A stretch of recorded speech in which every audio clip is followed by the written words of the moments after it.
Good evening dear students. তোমাদের খুব recent 5th সেমিস্টারের পরীক্ষা শেষ হয়েছে। এবার তোমাদেরকে 6th সেমিস্টারের পরীক্ষা খুব তাড়াতাড়ি শুরু করতে হবে, কারণ তোমরা জেনে রাখবে যে 6th সেমিস্টারের জন্য তোমরা সময় খুব কম পাবে, আমার ধারণা মাস তিনেকের মতো।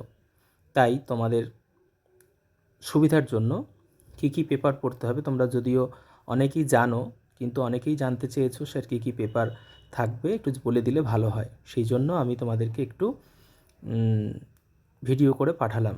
তোমাদের নিজের যে অনার্স পেপার, সেখানে 4টে সাবজেক্ট পড়তে হবে, পেপার পড়তে হবে। মেজর 11, মেজর 12, মেজর 13 এবং ডিসিপ্লিন স্পেসিফিক ইলেকটিভ পেপার 2, যেটা তোমাদের আগে 1 ছিল 5th সেমিস্টারে।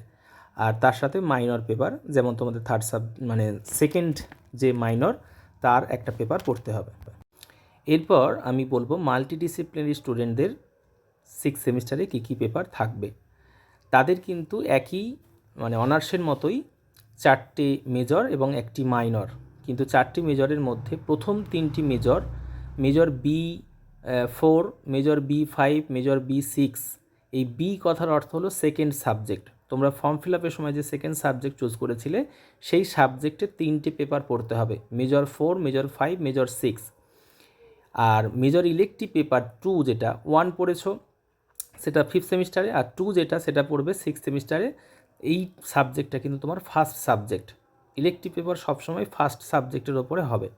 আর মাইনর যেটা তোমাদের থার্ড সাবজেক্ট আছে, সেটা তোমাদেরকে পড়তে হবে। এই হলো তোমাদের টোটাল পেপার স্ট্রাকচার।